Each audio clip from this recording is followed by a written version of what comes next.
Oh my god, fucking my son saw ghosts today. Oh, nope.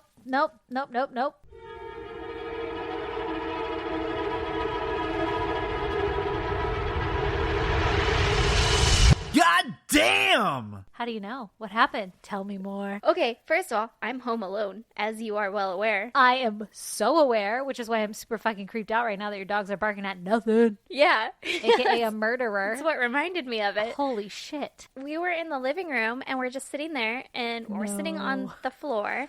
He turns away from me and puts his arms up in the air like he wants to get picked up. And I was like, and he's looking up at like person height, and I was just kind of like, oh fuck. Oh my god. Like, got chills, my stomach dropped, and then he looks back at me like, what the hell? And I was like, who's over there? And he goes, Grandma. And then he points. Stop he it. points at fucking nothing where Oh a my person God. would be standing. I have goosebumps I do slash too. terrified. Yeah. But, I mean, if it's Grandma, That's like, so fucking cute. no matter what grandma it is, it's going to be okay. I Like, know. it's nice. It's a good ghost. Yeah. Oh Jesus, my god, that's though. so sweet slash terrifying. Slash terrifying. I just stood that, like, I sat there staring at my child, like, I'm not going to look over there. Oh my 'cause- god. Did he eventually like get bored and like walk away or something? Or? Yeah, he just, like, started playing with something else and then came back over to me and just sat on my lap or whatever. And I'm like, okay. Oh, that's so cute. Slash Yeah. terrifying. I don't know how Slash- to feel about that. Fucking terrifying. I was kind of in the same boat. Like, I wasn't scared in the moment because, well, Yeah. first it was daytime too, so you're Yeah, that like, helps. nothing can hurt me in the daytime. Yeah. And my dogs are goddamn useless. Yeah. Because they both just sat there. And I told my husband about it, and he's like, well, they can't see ghosts. And I was like, They're supposed to be able to. yeah, I believe that that's one of their features. Yeah. They come standard with ghost seeing features. Yeah. Well, Stacy, welcome to episode 38. Hello, Aaron. Thank you. Hello and welcome. I said goddamn. I said goddamn. Let's kick this off with one of your... Oh, fuck. I didn't think of a goddamn for this week. You didn't? It's all right. I got something I can use. You got some in the back burners? Yeah. I've Yeah. got kind of a back burner one that I've been putting off too. Okay, give it to me. All right. Sorry, Well, guys. I know, We right? slacked this week on our goddams. In our codependent fashion, Uh-huh. we agreed to dye our eyelashes together. Did you do it? Yeah. I knew you were going to do that one, and I was okay with it. Yeah. I was even like, thought about buying it myself and just doing it, and then I was like, I'll wait till she does it. I was like, she's never going to stay longer. Like, No. after the recording and stuff like that. And then I always forget anytime I go to your house to, like, bring it or something. And then Uh-huh. also, like, you have to not have makeup on Yep. before you do It's it. like a whole thing. So it's not like going to happen at a barbecue. At any rate, I tried it on Mother's Day because I had like a solid hour by myself. Uh-huh. I don't know if I did it right. I That shit- literally haven't noticed. Well, I put on mascara all the time because Oh, okay. it didn't really do like it. They're darker, but it's not like wearing mascara. It's not the same. Yeah. But they're that shit fucking burns. Does it? Yeah, Does got it? in my eye like 3 times. Oh, shit. Yeah, and it's like all over the packaging, like poison. Don't put this in your eye. Poison. Don't fucking put it in your eyes. And- Poison, because it's Poison. not from fucking America. Yeah. This product. And I did my right eye really like, oh man, nailed it, right? It was fine. It's just like putting on mascara, but like if you were putting on water. Oh, God. So it could seep right in. It seeps right the oh, fucking. fuck. You're going to go blind. Yeah, so I How's did your this vision? one, and then it got right in my eye, and I was like, nope. So then I like rinsed it out and stuff, and then I did it again, and it got right in my eye, and I was like, all right, cool, well, last try. And then I was on the phone too because it was Mother's Day, and so people were calling me, Uh-huh. and I was like, I only have an hour of free time though, so So I got to get this done. It's going to take me at least an hour to get the shit on my eyes. yeah, so like I still have to try to do this while I'm on the phone with you, Grandma. And then I did it again, and it got all up in my eye, and I Holy rinsed fuck. it out again, and my eye was fucking bloodshot, and I was like, I should really not do this. I'm gonna go blind. Oh, my God. But at least it would only been one eye. Yeah. We could have got you a patch. I know. You And could then- have called me righty, because it was my left eye that would have been blind. Or, yeah, and left eye, Lisa Lopez is taken. So. Yeah. Didn't she die? Yeah. I don't want to name you myself don't want- after that. No, you don't want that. You can call me Right Eye Aaron. Just for the record, for any guys listening that have no fucking clue what we're talking about, you can buy eyelash dye and put it on your eyelashes so that you don't have to put mascara on every day, which I don't know why we're so obsessed with this idea because it really doesn't take that much to put mascara on. It doesn't. But it sounds so nice. It's like the reason people tattoo their eyeliner on or some shit. It's like, but then I could just wake up and be done. I'm so lazy that it seems like a dream to me. I know. Like, if all I had to do was put on eyeliner, because all I wear is eyeliner and mascara. Yeah, me too. So then if all I had to do was put on eyeliner, I'd be done in like 2 minutes. There's so many women listening to us right now, and they're like, you fucking bitches. I know. That literally takes no time at all. I know. I want to try it still, even though you went blind twice. 3 times. I'm Almost still went down to blind. do it again. Yeah. I feel like I have a better grasp on how to do it now. You're like a seasoned vet. Yeah. So But I'm getting eyelash extensions on the 4th. you are going to do that just for funsies? Yeah.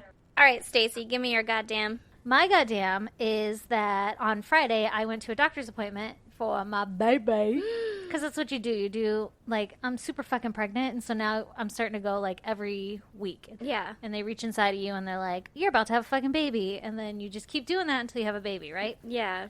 So Sometimes they swizzle you like a swizzle stick. yeah, I don't want to do that. Don't. It fucking sucks. Yeah, Erin got swizzled like a swizzle stick. I got swizzled like a swizzle stick twice. Oh, fuck that Yeah. shit. She was like, do you want me to put you into labor? And I was like, I guess.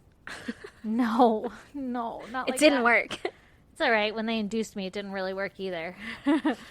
But, so I went to the doctors, and every time you go in, you have to pee in a cup, and they, like, do a urine analysis. And so I did that, and my doctor was like, yay, you're about to have a baby. And it was, like, a happy little meeting. She was like, holy shit, do you know you're pregnant? whoa. I just tested your urine. You're super pregnant.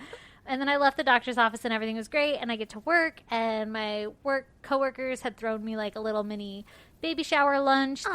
And so we all met up for lunch and we're having fun. And then I get a phone call from the doctor's office, and they leave me a voicemail. And it's that ominous, like, hey, we need to talk to you. Call us back. Oh, God.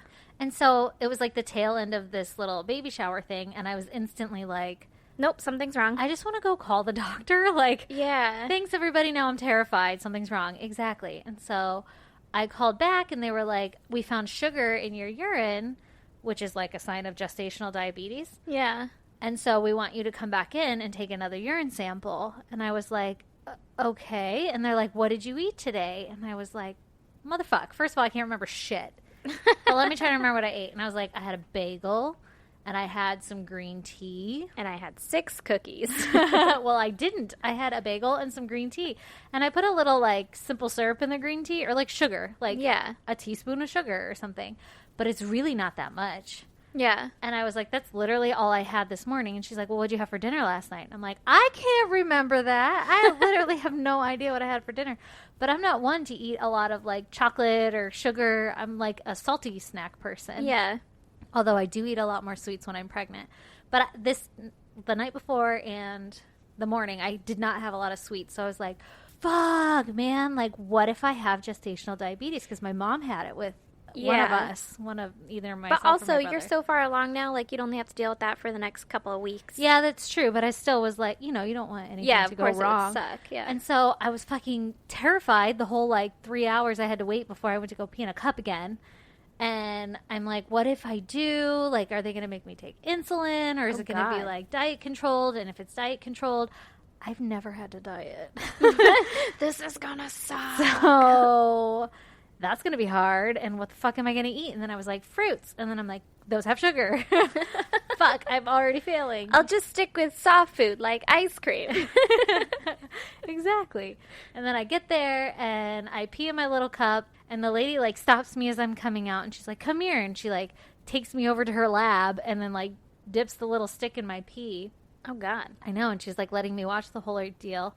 And then she was like, oh, I think you're fine. She had literally just dipped the stick in. It's like one of those pool tester kits. Like, you know how you Like, dip there's the enough strip. chlorine in it. Yeah, you like dip all the strips in there and you're like, oh, this one's red or whatever. Yeah. Tells you what level, pH level your shit is.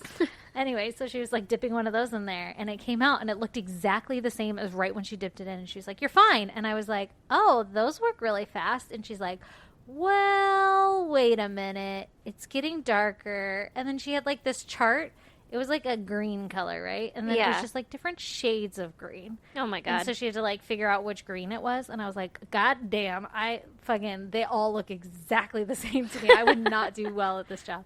And then eventually she's like, oh, it's fine. You're okay. Just, it must have been the green tea because I drank it like an hour before I went in. Oh, I forgot to tell the most important part. When I was at lunch, my coworkers got me chocolate fucking cake. And so I downed a whole big ass slice of chocolate cake. So when I called the doctor and they were like, just don't eat any sugar before you come in, I was like, so I just had a big thing of chocolate cake. And she was like, okay, we'll just do it anyway. But anyway. Do it anyway, because if you're not processing your sugar, this will be a good test. Right. So I don't have gestational diabetes, which is the good news. That's good. Yeah. And You just had a little scare. yep, exactly. All right. All right, let's get this bitch on a roll. Yeah. Tell me your murder story. I go first? I think so. I think you're right. All right. Okay. Mine is about a man named Alexander Pichushkin. Every one of your cases is Russian. Listen, by the way. that's because Russia is a crazy place. They got some crazy murders. We have listeners in Russia, by the way. Well, listen. That's why they listen. Pivo! Pivo! Nastarovia! Yeah. That's all we got. It's literally all we have. And Pichushkin crushed it. Yes, you did. At any rate, Yes, this guy's name. this guy's name, Alexander Pichushkin. Uh-huh. I'm going to call him Alexander for reasons. Okay. He was born April 9th, 1974 in Russia. Mm-hmm. When he was a kid, he fell backwards off of a swing at a park, and the swing came back and hit him in his forehead. Oh, shit. I feel like we've all had that. Every single one of us. But, I mean, it's Russia. Uh-huh. Maybe the swing was wood. Okay. It was like the Because- 70s, maybe. Yeah. Doctors thought that it damaged his frontal cortex. Oy, Which he is- really got nailed with something then. Yeah, huh? he took it to the dome. Took a blow. Yeah. But damage to your frontal cortex is known to cause poor impulse regulation and a tendency towards aggression. Oh. That So- would be a bad thing to damage. Yeah. After this incident happened, he began lashing out at his mom, and he was super hostile and impulsive. Oh, that's sad. Yeah. And so he got bullied in school because they thought that he was, like, mentally challenged. Oh, my God. Kids are awful. They are so awful. So his mom took him out of the public schools, and she enrolled him in a school for kids with learning disabilities. Oh, damn. So it really affected him. Yeah. So this school, though, is more focused on overcoming disabilities than on actually promoting achievement. So he didn't really do well there either because he didn't really have a learning disability. Oh, okay. He just kind of had, like, aggression and hostility issues. And everybody teased him, so he wasn't doing well in school. Yeah, and so the mom was trying to protect him, I'm sure. Okay. But his grandma noticed that he was actually a really smart kid, and so she wanted to get him into some out-of-school activities to, I don't know, help him out or Yeah. get other friends and, you know, just get him out of with all the other mentally challenged people so he Yeah. can have people to relate to. Yeah. Go grandma. Yeah. So he went to live with his grandparents, and his grandpa introduced him to chess. And he really loved chess. Uh-huh. And after a while, he got pretty good, and so they would go to Bitsa Park, where a bunch of old guys would gather and play chess. I need to go to a park where old guys are playing chess. I've seen it in, like, so many Cartoons? movies. Yeah, Yeah. in cartoons and stuff. And I've never once seen a chessboard at a park. Not like they bring one 'em? where, yeah, I was gonna say not one where like old people sit at. They have like the like huge ones now that are the size of a toddler, but no one Yeah. ever touches them. no, even those, though, it's just people, like kids knocking them over and stuff. Yeah.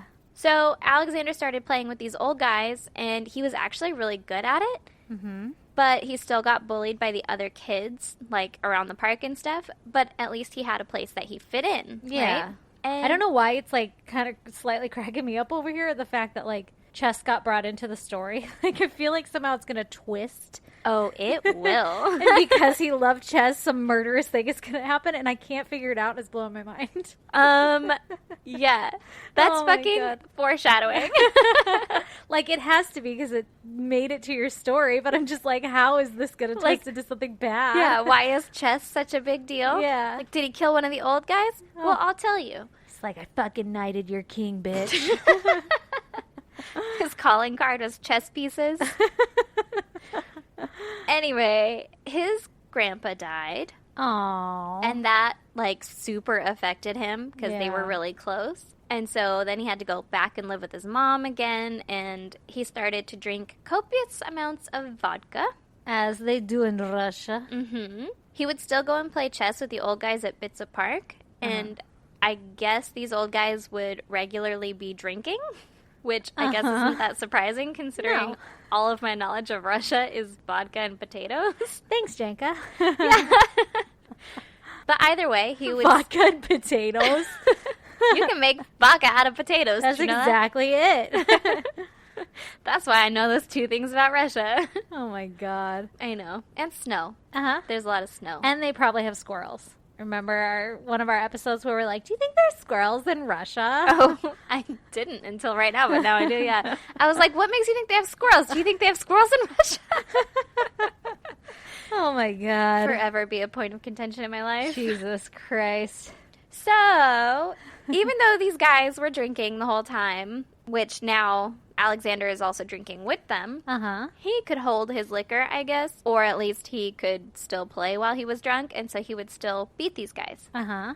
He also started carrying a video camera around with him, and whenever he'd come into contact with kids, he'd start to record why? and then would bully and threaten them. That's weird. There was a video of him holding a kid by one leg upside down. What the fuck? And he said, "You're in my power now. I'm going to drop you from the window, and you'll fall 15 meters to your death." I'm sure it was in Russian, but that's a translated quote. What the fuck? He didn't end up dropping the kid, Oh my god. but he would watch these videos over and over again. I don't think he was, like, getting off on it or anything, but it was more that he was addicted to the power. Ew. Of it. That's weird. Yeah, like, he would get that kind of a satisfaction from it. Oh my god. Creepy, right? Super creepy. So then... Why did these kids keep coming around? I mean, he was in a park, so these kids are probably just like... And he would just like walk up and be like, hey, Yeah. you. Well, he got bullied all the time by these other so kids. he's like- I mean, some of them were kids, I think, but, Yeah. like, I mean, kids his age as well. So then by 1992, he was 18 years old, and the videos weren't cutting it anymore. And so his first known murder happened. Oh god. This is another one where there is a fucking shit ton, but in the articles that I found, I could only find the name of one victim. Individual? Yeah. Really? Yeah. That's interesting. So I don't know if they're like protected or what, but or maybe all the articles are in Russian and they weren't Yeah. translated. I Yeah. don't know. But that happened. So in 1992, he pushed a boy out a window, oh my god. and that death was actually ruled a suicide. Oh, they ruled it as suicide? Yeah. How old was the boy? I don't know. See, that's frustrating because I don't know. I know, Yeah. I mean, general, like, most of the people are this age or whatever. Yeah. But there was no information on most of the murders. Oh man. It was just like, yeah, and then all of these murders happened. Holy shit. So then he later said about that murder that this first murder, it's like first love. It's unforgettable. Ew. Fucking creepy. God. Do you think he videoed it? I don't know. Ugh. But this was also the year that Andre Chikatilo, the guy that I covered yeah. 2 cases ago. The yeah. creepy guy? Yeah, the fucking super creepy guy, the nipple biter. Yeah. This is the year that he went to trial. Uh-huh. And I found several articles that said that Alexander may Uh-huh. have had some kind of fascination with Andre, Oh my gosh. and that he might have been in like a mental competition with him. Ew. That's so weird. And if you'll remember, Andre killed fucking A million. yeah, like 50 something 53? people. Yeah. Yeah. That's a bad idol to have. Yeah. Yeah, that says something about your state of mind. Yeah. Well, he didn't kill again until 2001. Oh my god. So, I mean, Took a little break, but that's Yeah. pretty, like, every time I hear that this shit happens in, like, the 2000s, I'm like, that's too close to life. I know. Because you can think about it like, oh, I was a freshman in high school. Yeah, Like, exactly. Yeah. I was almost an adult. Yeah, exactly. Like, I remember that well. Yeah. He began targeting homeless and elderly people in Pantsuit Park. Oh, no. Yeah. He would lure them away from everyone with the promise of vodka. which is quite similar to what Andre did. Yeah. And then he would drink with them, and then he would hit them in the head repeatedly with a hammer. Oh my god. What the fuck? What? Yeah. To dispose of their bodies, he would throw them into a sewer pit nearby, and some of them were still alive when he threw them in. No. And they end up drowning. Oh my god, that is the most fucking terrible death. That Isn't sounds that awful. Awful. Oh my god. And then imagine like poop in your wound. Ew. It has to sting. That I know that's like not the worst part of being thrown in that, but you know. Yeah, but pee is sterile, but the poop's not. Oh my god. So, yeah. Pretty gross in a sewer of poop. Yeah, not cool. No. Then he would also kill children and women, but he would attack them from behind in order to surprise them, and he would bash their heads in with a hammer. Oh my god. It also said that he would attack them from behind in order to keep his clothes clean. What? Doesn't matter which way you're facing them. I was thinking the same thing. Like, if you're hitting someone with a hammer, it's still gonna spray. Yeah, that's weird. Yeah. I don't get that. Was he doing this at the park still? Yeah. Gosh. Shady ass park. Right. So, as the number of his victims grew, he started to get more savage and cared less about disposing of their bodies. Oh my god. Why was he doing this, by the way? Like, most of your people have, like, a sexual fascination with it or something. But this, he's just, like, beating them and throwing them in a sewer? I will tell you about that near the end. Okay. So, he would sometimes leave a broken vodka bottle sticking out of the skulls of the victims. What? Yeah, like out of their wounds. And yeah. What? Yeah.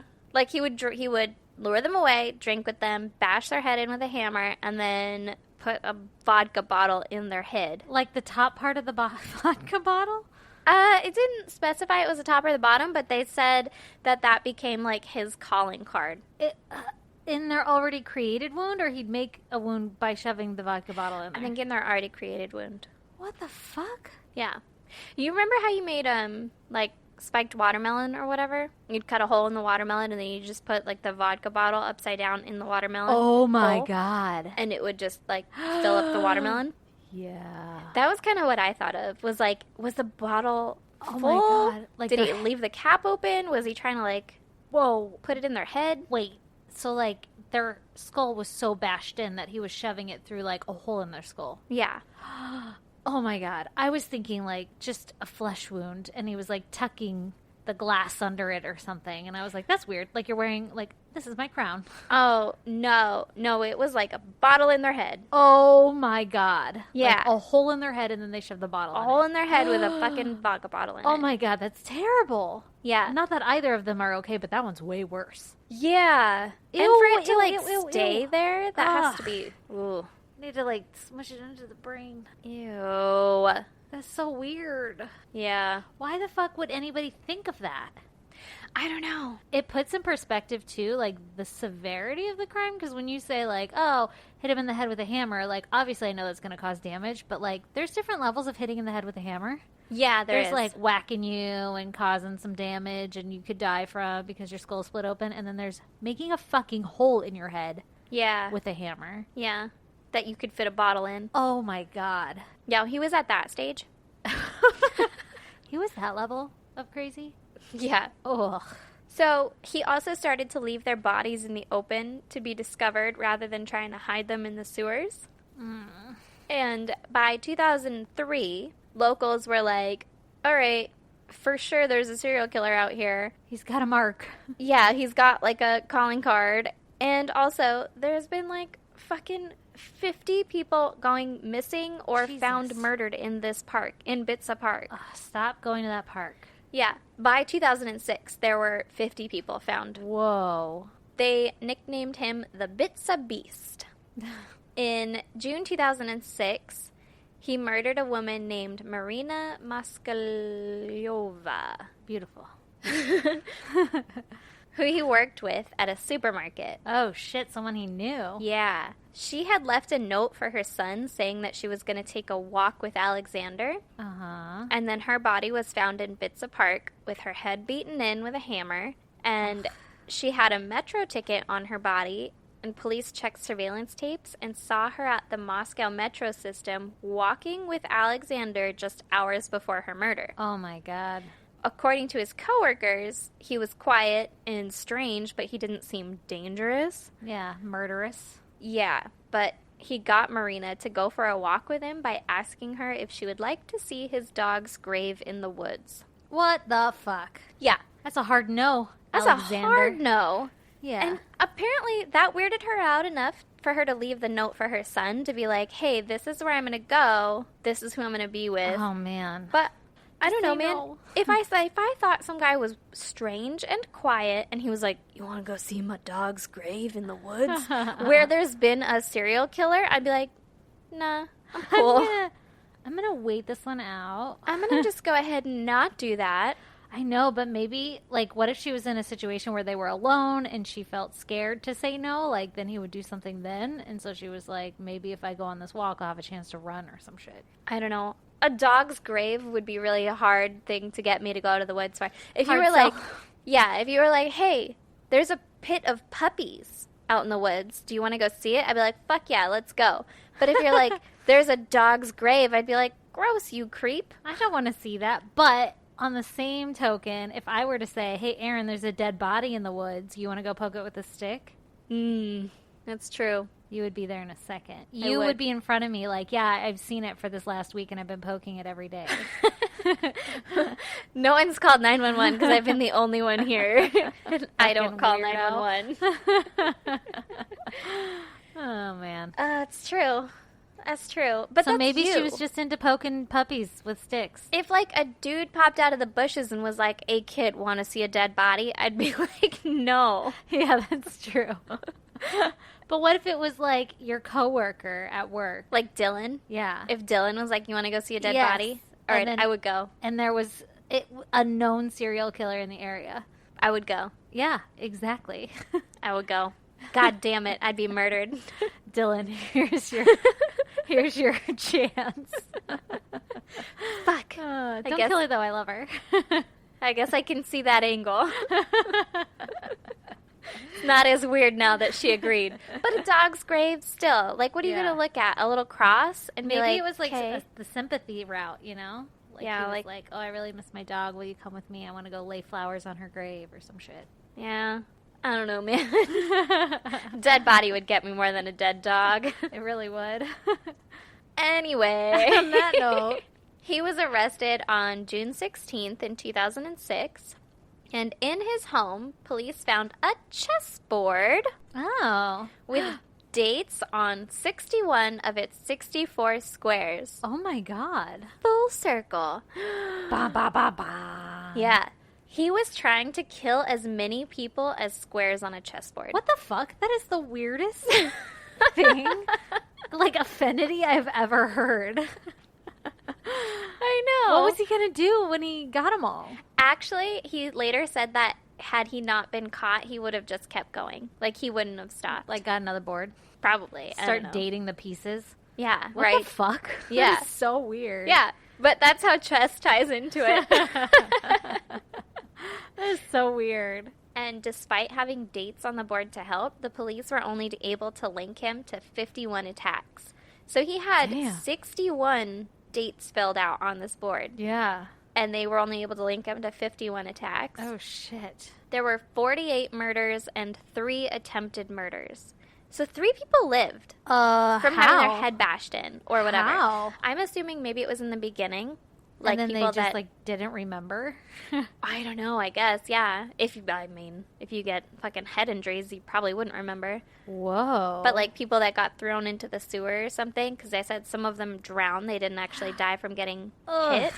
So maybe some of those people were the ones that lived. like, crawled out? Yeah. Like, it Oh, my God. it was not specific, victim specific at all. Yeah. Which I'm kind of thankful for, because I don't know how many times I would want to hear about someone getting bashed in the head with a hammer Then thrown in poop? and thrown in poop. But also, it's kind of frustrating because, like, oh yeah, by the way, 3 people lived. Like, what happened to them? I want to know more. Yeah, like, and did they fucking crawl out of the woods? Like, hey man, little help? Yeah, watch out for fucking Alexander over there. Yeah. Oh, it was this guy. Oh my That one God. right there is playing chess. Oh, my God. His confession was aired on TV, and in it, he talked about his need to kill. He said, "For me, a life without murder is like a life without food for you." No. Yeah. You could live without it physically. Yeah, you could. First of all. First of all, you're wrong. He asked the court to add 11 counts of murder to his charges because he thought that it would be unfair to forget about the other 11 people. What? And he reiterated, like, multiple times that he had killed 61 or 63 people. His story kept changing. Oh, okay. He was convicted in October of 2007. He was found guilty of 49 counts of murder and 3 counts of attempted murder. Holy And fuck. he was sentenced to life in prison.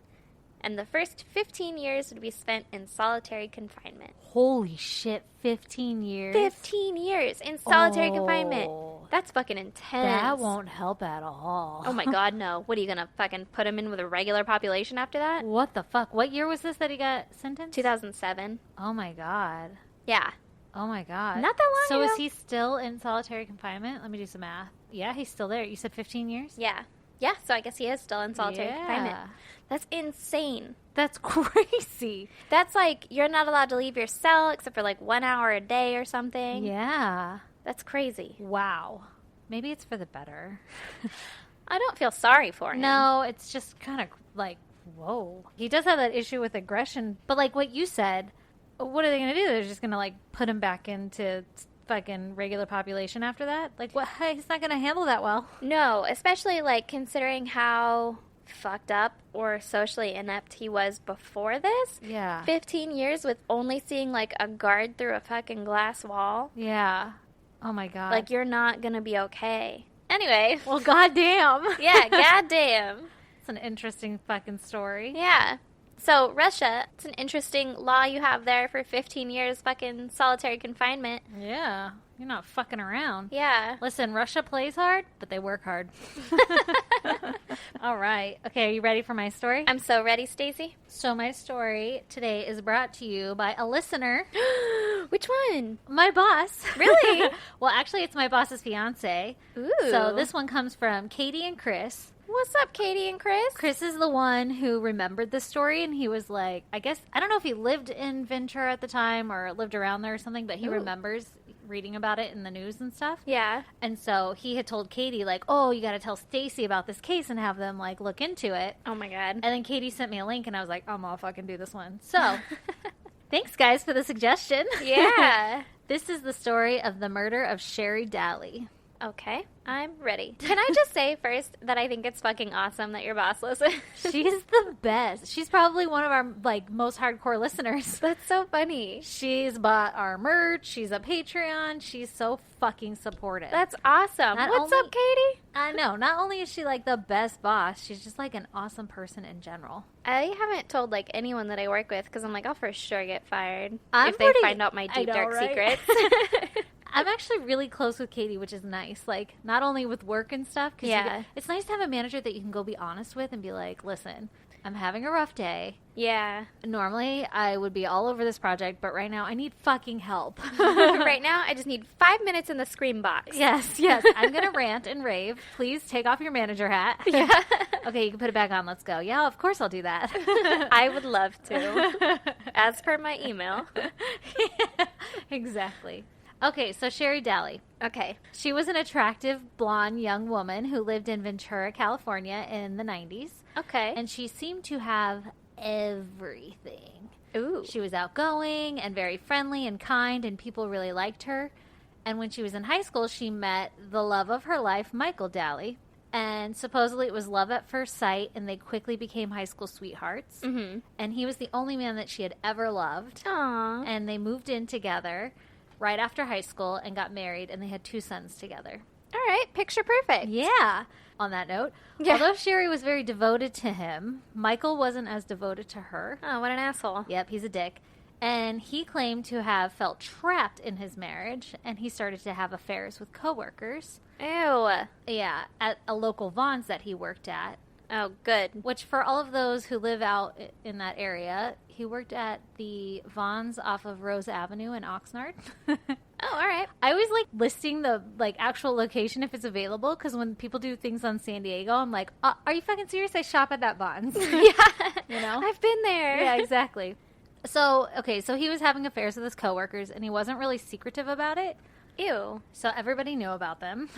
That's rude. Right? Yeah. But I guess he was like a really charming man, and Sherry was so in love with him that even though she even knew about the affairs, she was willing to do what she had to do to like keep her marriage together and would overlook them. Isn't that the saddest thing you've ever heard? That is really sad. Right? So his first affair was with a Vons manager by the name of Sally, who he had a 3-year affair with Oh my God. from 89 to 92. God. Later, Sally, the one he was having an affair with, said that Michael often talked about wanting to get out of his marriage, but that he couldn't afford a divorce or child support. Okay, so you're just going to stick it out? Yeah. Also, like, I get people think they're in love and shit and have affairs and all this crap, but, like, when you hear him talking bad about his current wife, so many red flags in that sentence, first of all. But Yeah. ultimately, it's like, if he's talking bad about another woman, maybe you don't want that. Yeah. It's one of those, like, if he's cheating with you, he's going to cheat on you. Yeah, yeah. Another one of his long-term affairs was with a coworker by the name of Diana Hahn, which started in 1994. Okay. A little bit about Diana, because she's going to play a role in this. Okay. So Diana was born in 1961. When she was a child, a basketball backboard fell on her head and caused a severe brain injury. Oh, God. But she ended up making like a full recovery and everything. But she always had a history of dating married men, suggesting that maybe she had difficulties growing too close to somebody or intimacy issues or something that could have stemmed from her brain injury. Just like in my case. Yeah, exactly. Where he had, like, a brain injury that caused fucking hostility. Right? Exactly. Well, how do we always end up doing this shit? Right? We're on the same wavelength. Always and forever. Okay, so in 1993, Diana began to work at the deli counter in the Vons that Michael worked at. Mm-hmm. And she was 34 years old at the time and really quiet, and it's kind of like people described her as a somewhat mousy person with very few friends. And she had a reputation of being interested in black magic. Ooh. Yes. And so she even told her coworkers that she was a witch. Oh. Like, she wasn't quiet about it at all. And all of her coworkers were like, I mean, she was nice, but she was kind of different and kind of quiet and weird. She was different. Yeah. All right. And Michael was like, hell yeah, I'm going to get in on that. I'm going to get that. Michael found this, like, intriguing, and he claimed to have had similar interests. Mm-hmm. Which I find so odd, because when they describe Diana and Michael, it's almost like Barbie and Ken. Yeah. You know, like, Michael's this charming man, good-looking guy, and then for him to find this, like, mousy, quiet witch lady attractive. Yeah, Kinda that is weird. a little bit odd. But it's like every 90s romance. That's true. Like the all-star quarterback guy falls for the quiet girl. That's true. And also, I should mention that both Diana and Michael were of Japanese descent, so maybe that had something to do with it, too. Oh, okay. Like, help them identify with each other? I'm not Yeah. sure. Okay, so Diana and Michael had been having an affair for 2 years, and Michael would do nothing to hide it. And so That is so fucking disrespectful. it only gets worse. I mean, having an affair is disrespectful, but to, like, not care about even trying to hide it, like, what a the piece fuck? of shit. I know, and they both didn't care about trying to hide it. Like, Diana didn't care about trying to hide it either. Gross. Get this shit. So the two of them, Michael and Diana, consider themselves soulmates, right? And for one of the holidays, Diana gifted Michael with a pillow with her face on it. That he's gonna bring at his fucking home? He brought in his fucking home, and he insisted that they keep the pillow on the bed that he and Sherry would share together. What the fuck? That's fucking twisted. That is so awkward. And I'm sure she wasn't happy about it. Yeah, but also, like, who the fuck is this other woman in our bed? Yeah, she knew who she was. Like, she knew that she worked at Vaughn's and that Michael was having an affair with her on That's gross. That's Yeah. like rubbing it in her face. Exactly. And Diana knew what she was doing when she gave him that pillow. Like, there was that intent of, like, put this on your bed, and it's like, I'm sleeping there. You know, like, what the fuck? Ew. First of all, creepy fucking gift. Super creepy. It's my face. You can hold it at night. Yeah. Great. Oh, my God. Not even, like, of them together. It was just, like, her picture. That's gross. Yeah. As the affair continued, Michael began to grow resentful of Sherry, and would treat her terribly as if he wasn't already. Yeah, I was going to say, what's the difference? But he would start, like, verbally abusing her and call her, like, a fat cow and shit because, I know, I guess, you know, like, she used to be really thin and whatever, and then she had 2 kids and had some baby weight, and so that's what he would, like, make fun of her for. What a hot pile of shit this guy is. Right? In all of her pictures, she was, like, a very beautiful woman. Like, there was nothing wrong with her. He was a dick. That's so sad. So, obviously, he could have cared less about hurting her feelings, and he never treated her with respect. Mm-hmm. And even through all of this, Sherry continued to fight for her marriage. That's sad. I know. At one point in 1995, Sherry even confronted Diana in the parking lot of the Vons that they worked at. And Sherry goes up to Diana and says to her, like, you need to leave my family alone, and the only way that you're ever going to have Michael and my boys would be over my dead body. Well... That's foreshadowing. Mm-hmm. So, Sherry goes and makes this scene, and she thinks, like, okay, I'm doing good. I'm going to get my family back. That lady's going to stay away. Yeah, because nobody actually thinks that you're going to, like, call your bluff and kill you. Yeah, right? Well, instead of this pushing Diana away, Michael decides, like, I need to move out of the house that I share with my wife, and instead I'm going to go live in an apartment with Diana. And well, he tells, good. Yeah. Because honestly, you're a piece of shit. Get the fuck out of here. Well, this isn't what... Michael doesn't tell Sherry, like, I'm going to go live with Diana. He says, I need to get out of the house, and I'm going to get my own apartment so I can think about our marriage, and I need just, like, a little breathing room, and let's reassess this situation, because we're both not happy right now, right? Okay, so he's keeping all of his fucking eggs in all of his baskets. Exactly. And he thinks he's really slick. Yeah. But Sherry quickly finds out that he's living with Diana, because Michael would go pick up the kids and take them to the apartment where Diana would be. And she would act like their mom, and they would have, like, this whole little family thing, like, pretend to be a little family. Yeah. And the kids would come back to Sherry's and, like, would talk about Diana being there. That's fucking horrifying. Oh, my God. Can you imagine? Like, I know it's already hard enough when you have, like, a step parent involved or whatever, and it has to be hard as a mom to let another kid mother your kids. Another mother. Yeah. And I know at a certain point, if everybody has a good relationship, you're thankful for it, right? Like, I'm glad that my kids have another positive role model. Oh, but fuck that. If it was like a mistress or some shit, man. If you're still married and someone else is trying to do that, that's some fucking... Oh, no. That's not a good role model. And also this lady is like, oh, I'm into fucking black magic and witchcraft and, like, maybe not the best and only married men. What the fuck? That's not a good role model. Okay, so here we go. It turns out that Michael wasn't just lying to Sherry. He was also keeping secrets from Diana because he had a problem with drugs. He would do drugs regularly, and he would hire prostitutes without either of the women's knowledge.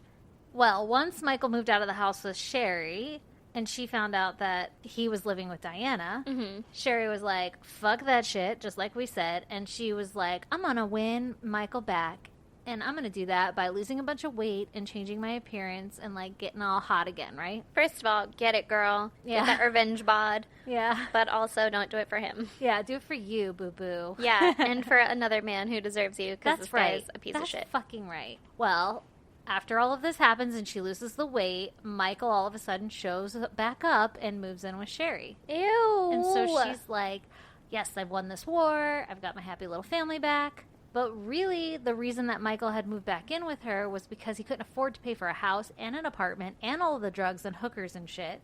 So he had to move back in with her. Yeah. Well, if he can't afford fucking child support and a divorce, how's he supposed to afford 2 houses and... Exactly. Or 2 rents, at least. Fucking right.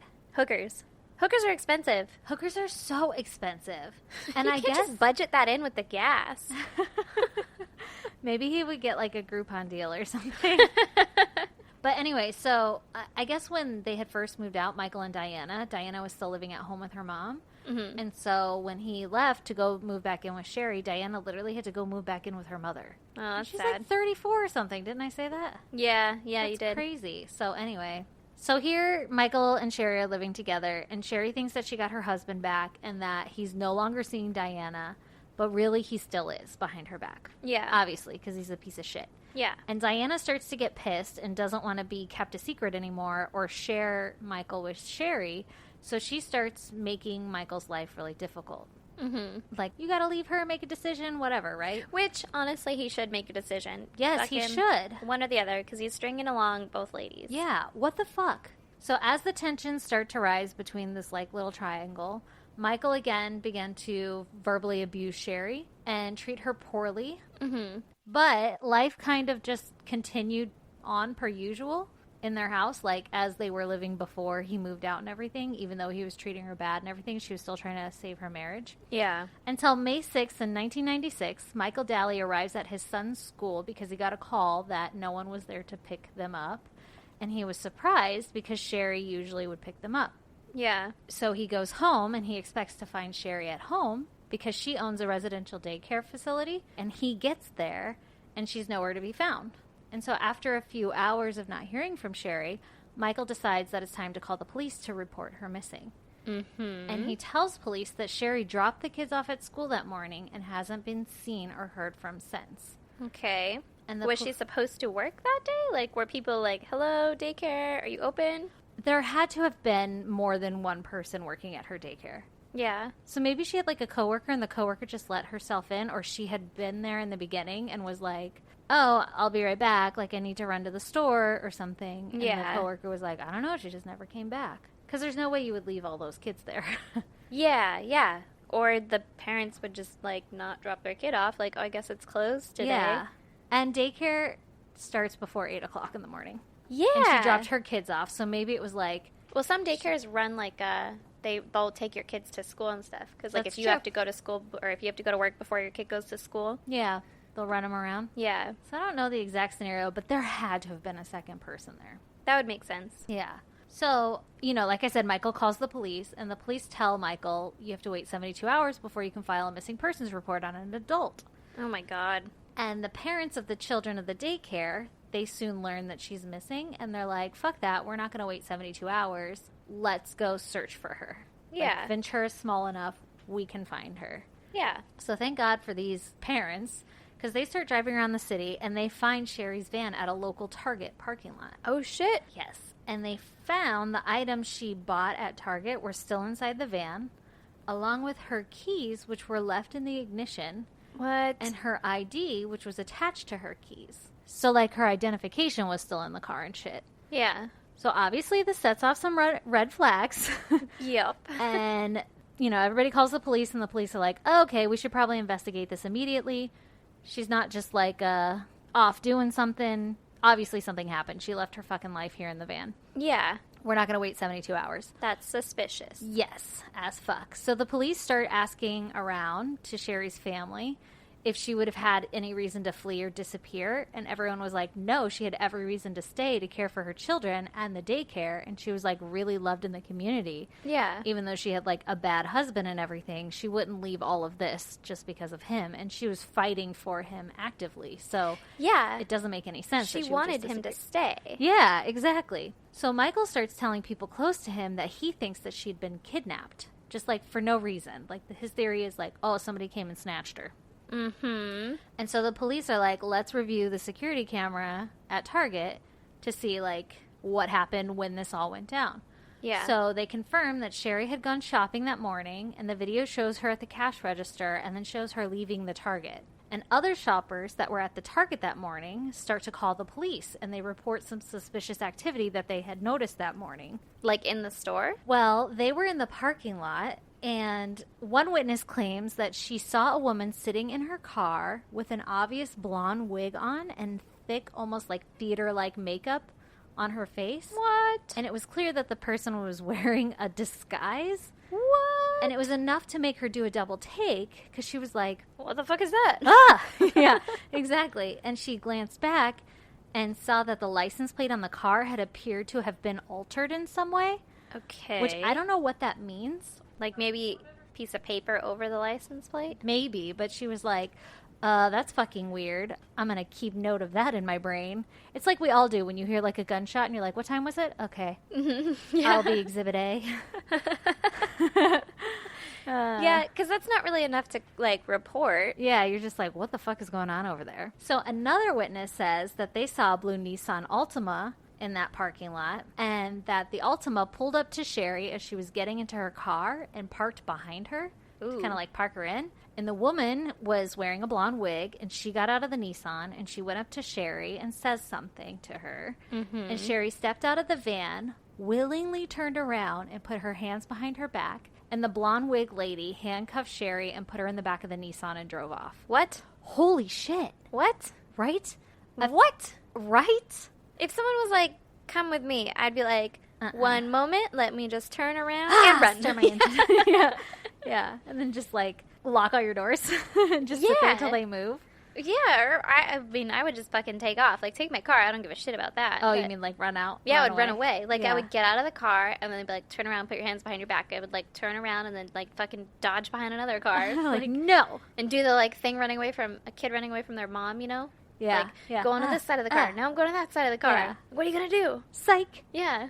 Okay, so a few of the witnesses come forward with the exact same observation, and each witness thought that the lady in the blonde wig was a police officer making an arrest. What? Right? So she was in a big enough disguise that people literally thought that this was a legit thing. So even though some people Even had though she little wasn't in a cop car, and she didn't have a uniform, and she was clearly in a disguise. right? Well, I'll tell you a little more about this later, but she was kind of in like an official pantsuit.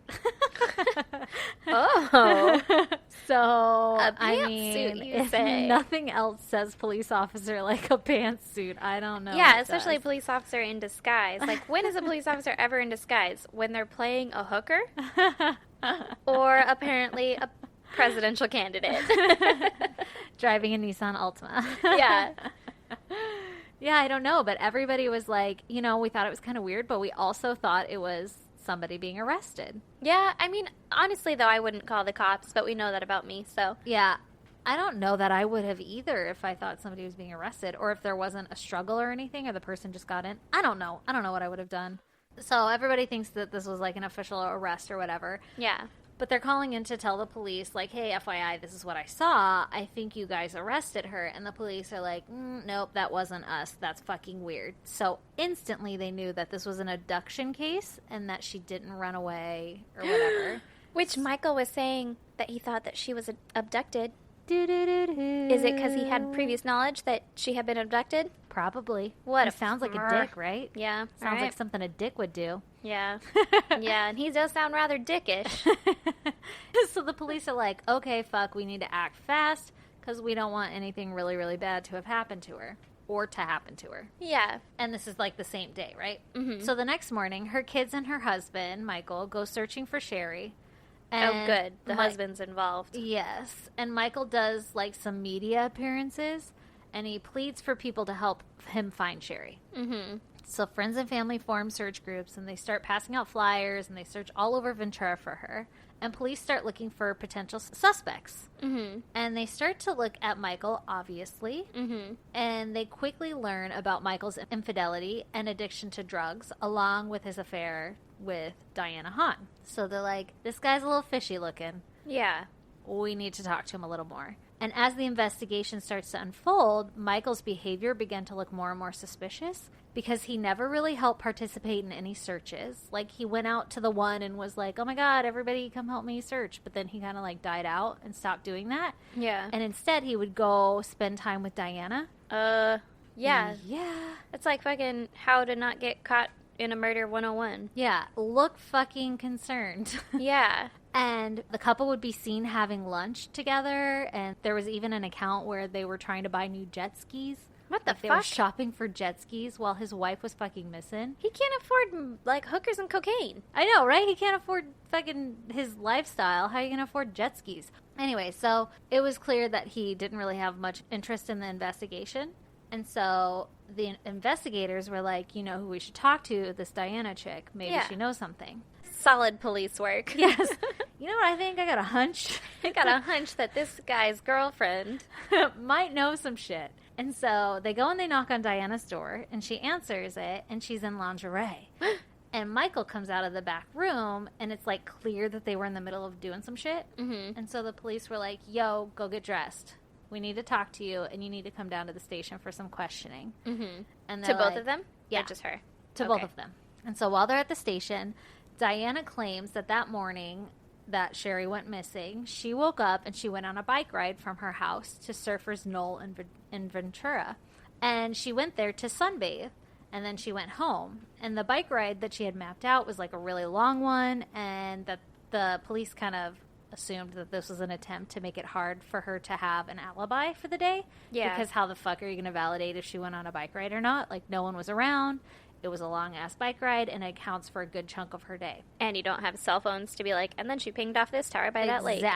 Exactly. So while the police were interviewing Diana, and she's giving them the story, they get a call from one of her coworkers from the Vaughns. And they tip off the police to check Diana's forehead, because that morning she had come into work with suspicious scratches on her forehead and on her face, and it kind of looked like she had been in a fight or something. What? And this is the same morning that Sherry went missing. What? So the detectives are like, hey, move your bangs. What's going on behind your bangs kind of thing. Yeah. And so she moves her hair, and they find 2 distinct scratches on her forehead. And they're like, how the fuck did you get those scratches? And Diana was like, oh, you know, when I went on that bike ride, I fell off my bike because some guys whistled at me as I rode by, and it distracted me, and I fell. Mm-hmm. And the police were like, sure, Diana. Sure, Likely that's what happened. story. Yeah. I'm just so attractive that I fell. Yeah, exactly. I lost my balance, and I scratched only my forehead somehow. I landed on it. Didn't bruise, though. Just 2 scratches. And so the police can't arrest Michael or Diana or anything because they don't have enough to arrest them. But yeah, they're it's all like, circumstantial. yeah, but they're like, yo, you just became a prime suspect in Sherry's disappearance. Mm-hmm. They probably didn't tell her that, but you know, we're Yeah. on to you, buddy. They were like, don't leave the town. Yeah, stay close by in case we need more answers. Yeah. Diana would speak with her coworkers about how in love she was with Michael and would talk of all the great lengths that she would go through to make Michael happy. Like killing his wife? Maybe. And in late April, she made mention to a coworker about performing a black magic human sacrifice to celebrate the birthday of a male friend. Mm-hmm. I feel like if I was that coworker, I would have dug, like, oh my god, you would do anything for Really? him? I would do anything for my husband. Like, I would do his laundry. I would kill a person. No? Like, you can take that bait? It sounds kind of like this lady was so outlandish that no one took anything seriously that she said. They were just like, she's fucking weird. Yeah, but All right. I don't know. You're gonna If do someone, human sacrifice, sure, whatever, go away. if someone went missing Yeah. and it was her boyfriend's wife, Yeah. and she was like, I would do anything Well, for this was him. before she went missing. This was in April. So this lady's okay. recounting now that she's, like, Sherry's missing. Yeah. She's like, oh, hold up. That was weird. Yeah. I had a conversation about a month ago, and she Okay. was like, I'm going to do this human sacrifice for a male friend of mine, and I'm going I to see. do I thought it. this was Yeah. after. I was like, I would have been suspicious AF and been like, excuse me, I'm sorry. how far would you go for a Klondike bar? Yeah. Because would you murder for a Klondike bar? Okay, so this coworker was like, yo, she said she was going to perform some black magic human sacrifice to celebrate the birthday of a male, and that male friend had already picked out his victim. Oh, God. Yes. I also would have had questions about that. If my coworker was like, we're going to do a human sacrifice, I'd be like human? Yeah, Like, really? Like, really? Like, murder a person? Yeah. Are you sure? Because I you're don't going to go to jail. I don't think that's a good idea, and why are you telling me? Yeah. You're already bad at this. Yeah, these are all the wrong steps to take. No, these coworkers were shitty coworkers for this story. I guess. Okay, but wait. Sherry went missing at the beginning of May. And May is that fucking Beltane holiday. Yeah. The beginning of May. Which And they were witches. Exactly. Like, these keep popping. This fucking holiday keeps popping up in our story about human sacrifices, even though it's not supposed to be associated with human sacrifices. Well, according to the Wiccans, but Yeah. not according to Satanism and fucking witches, apparently. Yeah, evidently. So, just to know, the holiday was at the beginning of May. She went missing on, like, May 6th or whatever. And then Michael's birthday was the end of May. So, coinky-dink? Maybe. Perhaps a doodle. Evidently, Michael also openly talked to coworkers about how he hated Sherry and wished that she were gone. Again, these are like Before times. Yep, exactly. Like, people recounting stories that he had said to them now that she's missing. Yeah. He wishes that she were gone, and he would make comments about how if she disappeared and no one ever found the body, that no one would ever be prosecuted, right? What?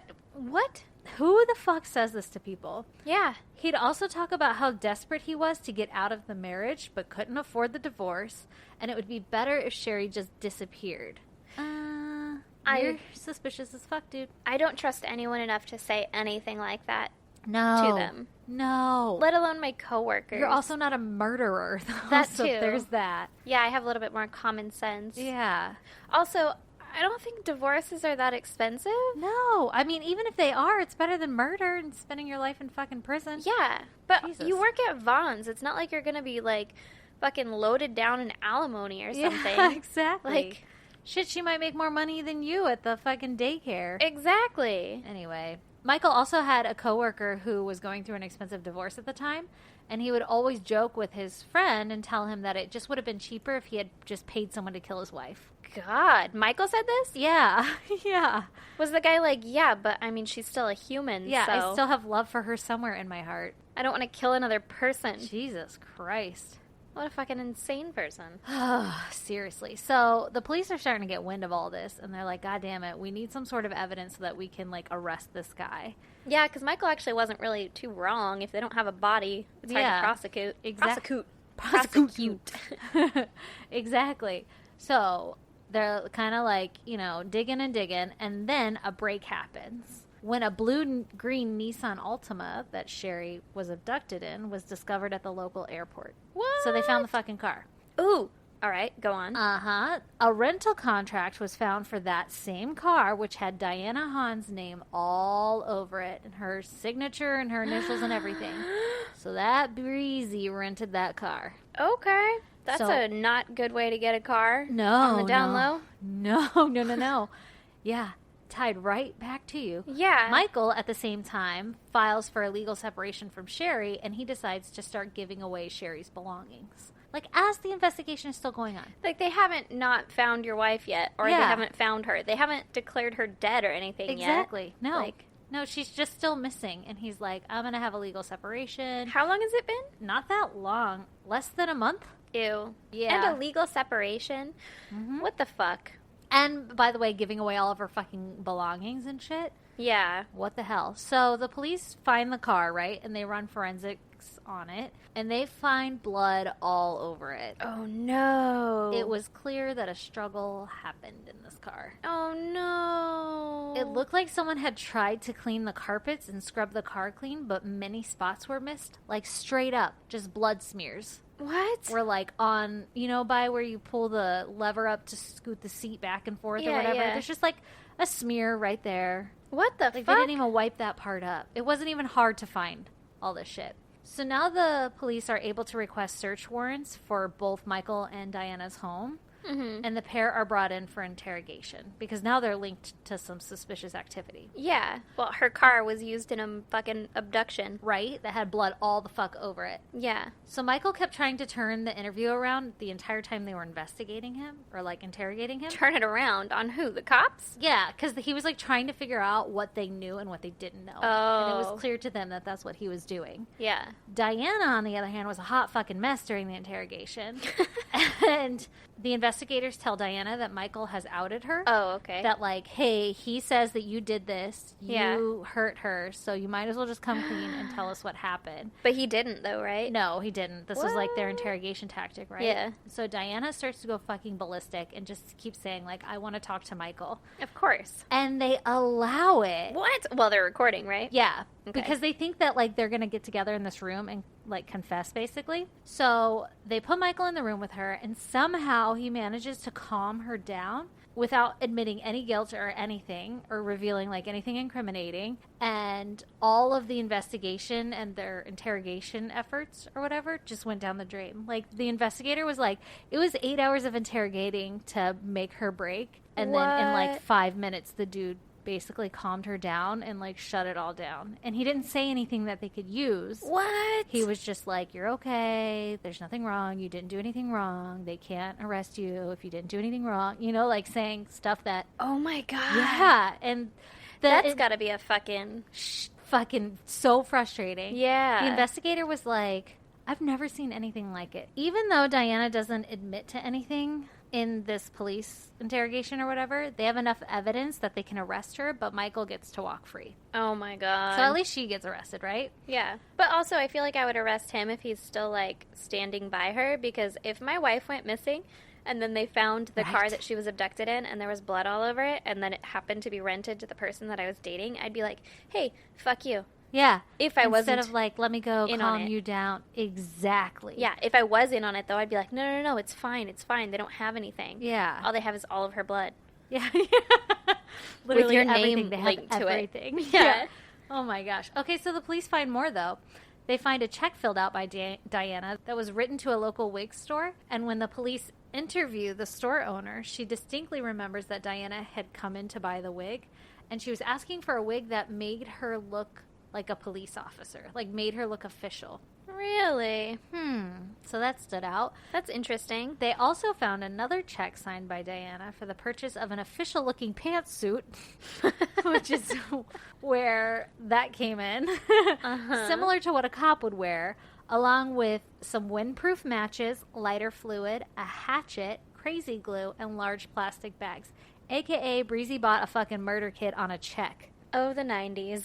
Oh, the 90s, where you literally sign your signature. Like, what the Yeah, you can't even be like, someone stole my card. Exactly. Why was there super glue? I don't know. I don't like that, where my head goes with it. I know. Actually, that part isn't explained, but I read that and I was like, oh my God, I can only fucking imagine. I don't like that. Nope. Not that I like any of it, but... Nope, but that's, yeah. Super glue in plastic bags? Not cool. Nope. Nope. So she also bought an official-looking police badge along with some poster board, which was later determined that she'd used it to alter the license plate on the rental car. Oh. So maybe you were right that they covered it up, or maybe she, like, covered up some of the letters to look like different letters or something. Yeah. I don't fucking know how you alter that, but... So did Sherry honestly think she was getting arrested? We'll get into that in a minute. Okay. Okay, we're almost there.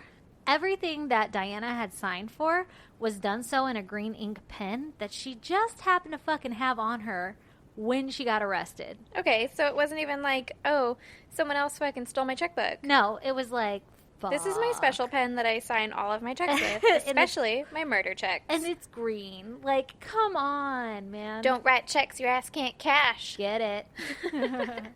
Maybe she was writing checks because she didn't have money, so that she was, like, trying to do it before they bounced or something. They never said they bounced. I think that it was just the 90s. I think so. Like, I remember my mom carrying a checkbook. Oh, yeah, I know. Different days. Yep. Okay, so on June 1st, a month after Sherry went missing, her body was found in a canyon outside of Ventura, 12 miles from where she was abducted. Oh, no. I knew.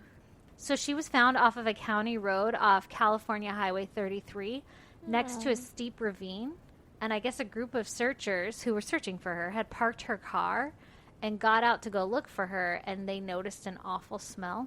Oh, no. I know. And one of the searchers used a rope to propel down the ravine and found Sherry's skeletal remains. Oh, God. First of all, fucking balls Right? on that person to be like, what's that smell? Hold this rope. They weren't just kind of searching. They were searching. I guess. Yeah. And so her body had been so decomposed that dental records had to be used to identify her. Oh, my God. It was really obvious from her remains that her death was horrible. The autopsy revealed that she had been beaten and stabbed several times with a knife in her face, neck, and chest, and she was nearly decapitated with a fucking axe. Oh, my God. Holy shit. The viciousness of the murder showed the level of animosity and hatred Diana had over Sherry, because fucking Diana did it. What the fuck? Right? And Diana ends up getting charged with kidnapping and murdering Sherry, Yeah. obviously. But Michael was still free. Okay. I mean, it was obvious that he had been manipulating Diana to do his dirty work for him, yeah. but they didn't have anything to, like, be able to book him for right off the bat. Yeah. So a former girlfriend of Michael comes forward, and she says that when they were dating, he had often talked about wanting to kill his wife and would fantasize about getting away with murder, and he even asked her if she thought that she could kill someone because he was basically soliciting his girlfriends to kill Sherry. What the fuck? Right? And that's why this, like, guy who you didn't think would go for this type of girl went for this type of girl? Exactly, because she was quiet, she was fucking into witchcraft and human sacrifices and He's shit. like, she'd kill someone for me. Do all I you have to do is think- bone her for a couple years? Yeah, that's all I have to do. Do you think he had, like, beer-flavored nipples or some shit? Like, He must have. yeah, magical... He had some sort of magical dong. Oh, my God. When the police had actually gone and, like, searched his home earlier, they had found a letter from Sherry days before she died telling him that he needed to start rehab for his drug addiction on Monday or she was filing for divorce. And Monday was the day that Sherry went missing, a.k.a. got murdered. Oh, my God. So the police believe that this is what caused Michael and Diana to have to rush to execute their plans. Because it's like they'd always talked about it. She's like, oh, I'm going to do this for your birthday and for this, like, fucking Beltane festival or whatever, human sacrifice day. But nothing was ever forcing them to do it until Sherry was like, listen, we're getting a divorce. I'm over all this shit. Yeah, because if she would have filed for divorce, that's like number one thing that he didn't want. Exactly. So. Oh my God, she was so close to getting out. Don't fucking threaten it. Just go. I know. So Michael finally gets arrested, and he's charged with killing his wife 6 months after her murder. It took them 6 months to be able to get enough shit Damn, to arrest that him. sucks. Diana and Michael, they were tried separately, and the police theorize, because no one knows exactly why the fuck Sherry got in the car with Diana. Yeah. Because all the eyewitnesses are like, yo, she was clearly in a disguise. Yeah. And you would think Sherry would recognize Diana. Yeah. So. But you said she had, like, fucking costume makeup on? Yeah. So maybe she didn't, but still, why would... Like, I don't know. Like, I'd be like, where's your cop car? Yeah, that's kind of weird. Do you even have, like, the little fake lights that you put out on, like, unmarked cars, you know? That, like, one blue flashing light. Yeah. So the police theorized that morning that Sherry was murdered, Diana wore her disguise and sat in the Target parking lot for at least 30 to 40 minutes before approaching Sherry. God damn. They think that Diana walked up to Sherry and told her that they've arrested her husband for drug possession and they found drugs in her home and that she too was being arrested, and that's why Sherry went willingly. Like, she didn't recognize that it was Diana. Oh my God. She really thought it was a police officer, and the only way that she would have gotten in the car is because, like, supposedly we found drugs and you need to come with us. And that's the thing where she's like, yeah, he does drugs. It's Yeah. possible. I just found out and I was trying to get a divorce. Yeah. Let me come with you. Oh my God, that's so sad. Prosecutors believe that a struggle started during the drive from the Target parking lot to Sherry's final resting place, which is about 15 to 20 minute drive. Mm-hmm. And so while they're struggling, Diana started stabbing at Sherry's face and neck and chest until Sherry stopped moving. What the fuck? And when they got to the remote location, Sherry appeared to be dead, and Diana removed the cuffs from Sherry's hand, like pulled her out of the car and removed the cuffs. And when she removed the cuffs, that's when Sherry attacked her, causing the scratches on Diana's face. What? Yeah. And that's when Diana grabbed the axe and essentially beheaded Sherry, ultimately ending her life. What the fuck? That's a terrible fucking scenario. No. Yeah. First of all, you know when we talk about all these, like, beheadings and shit? Yeah. And they're already stabbed or whatever, I always imagine that they're dead when it happens. Yeah. I can't imagine not being dead and then being beheaded. Oh God. Sounds fucking terrible. And now I'm freaked Especially, out. like, you're all kinds of stabbed, and you're like, this is it. This is my fucking moment. I'm just gonna take these cuffs off, and I'm gonna pounce. Like, Yeah. I'm gonna Get fight for my life. Ugh. And then the person has an axe? Oh my God. God, that's fucking awful. It's terrible. It was found that Diana had called the dry cleaners shortly after the murder, asking how to clean blood out of the back of a car. She wasn't very smart. She wasn't. Really not. Really didn't try to cover her tracks at all, huh? No, not at all. Actually, it sounds like this was a pretty easy murder to solve once they found the body. Once they Yeah. started finding, like, little bits of evidence, like that car Yeah. was a huge find, and then all of her, like, paper trails and shit, she wasn't good at this shit at all. I guess. I mean, which is good for us. Yeah, yeah. But whoa. So after a 6-week trial, Diana was found guilty and given a life sentence without the possibility of parole. Good. Thank fuck. Michael's trial was 6 months later, like I said, and all of the evidence in his trial was circumstantial, but it was clear that he had instigated Sherry's murder and was well aware that Diana was planning on the murder.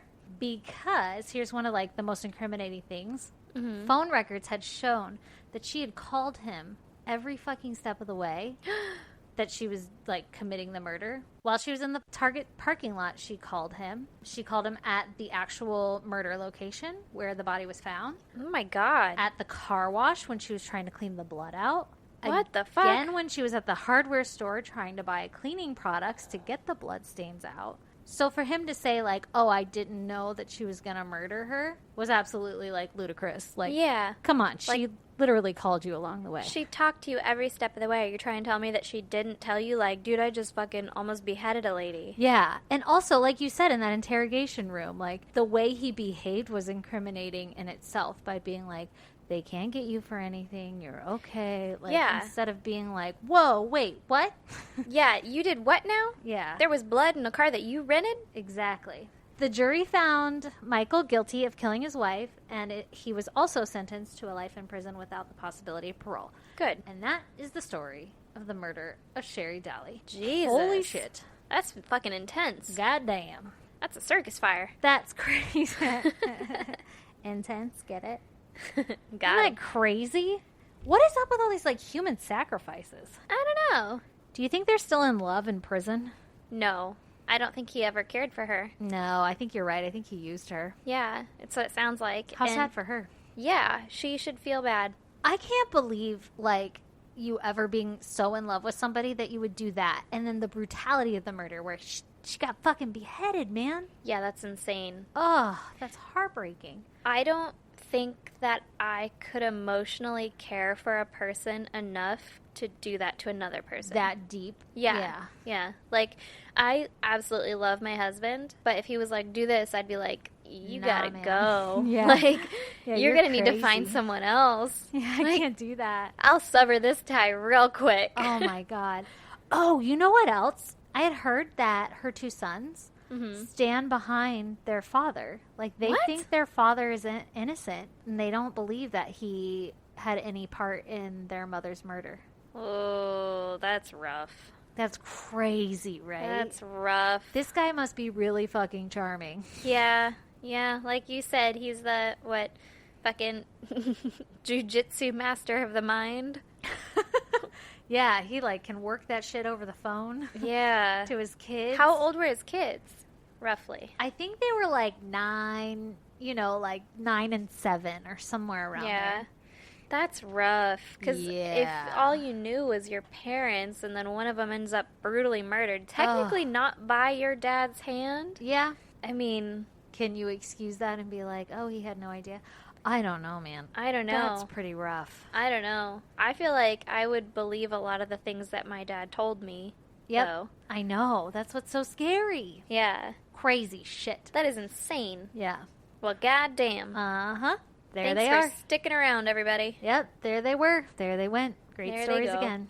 All right. What can they do? They can check out our website if they want to see pictures relating to our stories at isgdpodcast.com. Yeah, I definitely want to see a picture of your guy because I don't... Fucking Rico Suave. Yeah. How's he pulling down all this tang?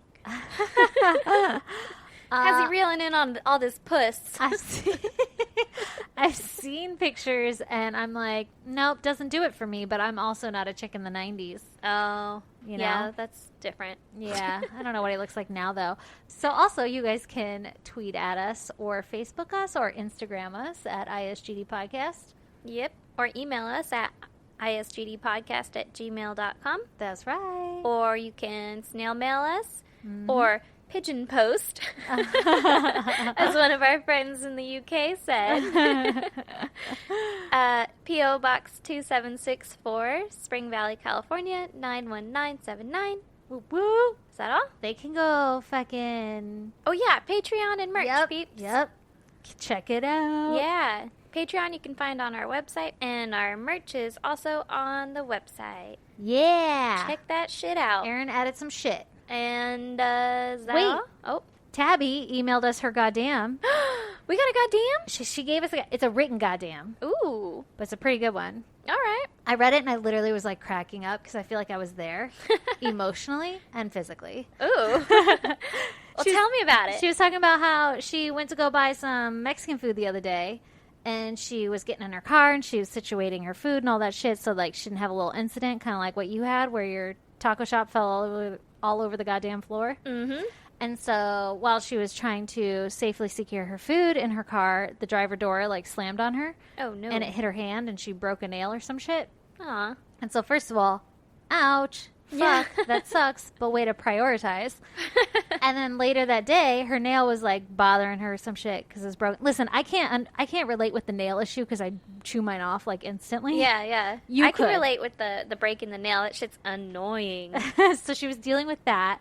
And she's like, you know what? Let me just clip this motherfucker off so that I don't have to deal with this anymore. Yeah. Every time I imagine a broken nail, I just imagine it getting stuck in like the fucking worst blanket that you ever have. That's like the fuzzies and Yeah. like pulls little cotton strings. The one that you got from TJ? Yes, Yeah. yes, that like fucking serape. Is that what they're called? I don't even know. It was on the back of a donkey, and you're like, I'll take that one. Yeah, that was painted like a zebra. Yeah, exactly. A Mexican zebra. Oh, God. Okay, so she went to go clip it off, and then her fucking fingernail shot off into her eyeball. Into her eye? Yeah. Yeah. Oh, my God. So that was her goddamn. Poor and I don't girl. know why. I literally was, like, picturing it, and I was fucking emotionally invested in the story, and I was cracking up reading it. That's great. Poor Tabby. Also, that sucks. I'm sorry. Yeah. At least the Mexican food was good, hopefully. Oh, hopefully. The silver lining. Yeah. Way to bring it. Yeah. Way You to can bring still it. eat Mexican food with a broken nail And a fucking missing eye. and an eye patch. I wonder which eye it was, because you're missing your left eye now from Yeah. your fucking... Together we could make a whole person. Yes. Maybe. You guys could wear eye patches together and eat Yeah. taco shop. Oh my God. That's all I With want your in a friend. Fucking long ass nails. Mine aren't that bad right now. No, you don't have any coke nails going? I have one. I look, and as soon as they look white, I'm like, this motherfucker's coming off. All right. On that note, We'll end it. deuces. Bye, guys. And if you're all caught up on our podcast, stay tuned for a promo from our friends over at Three Spooked Girls podcast.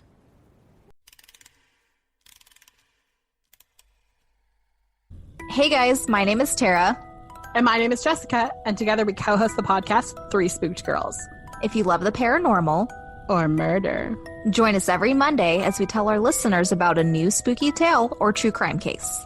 We'll have a special drink recipe each episode picked out by me for you to enjoy while we scare the hell out of you. You can find us on Apple Podcasts, Podbean, Spotify, Stitcher, or wherever the hell else you listen to podcasts. Come hang out with us and get your spooky on.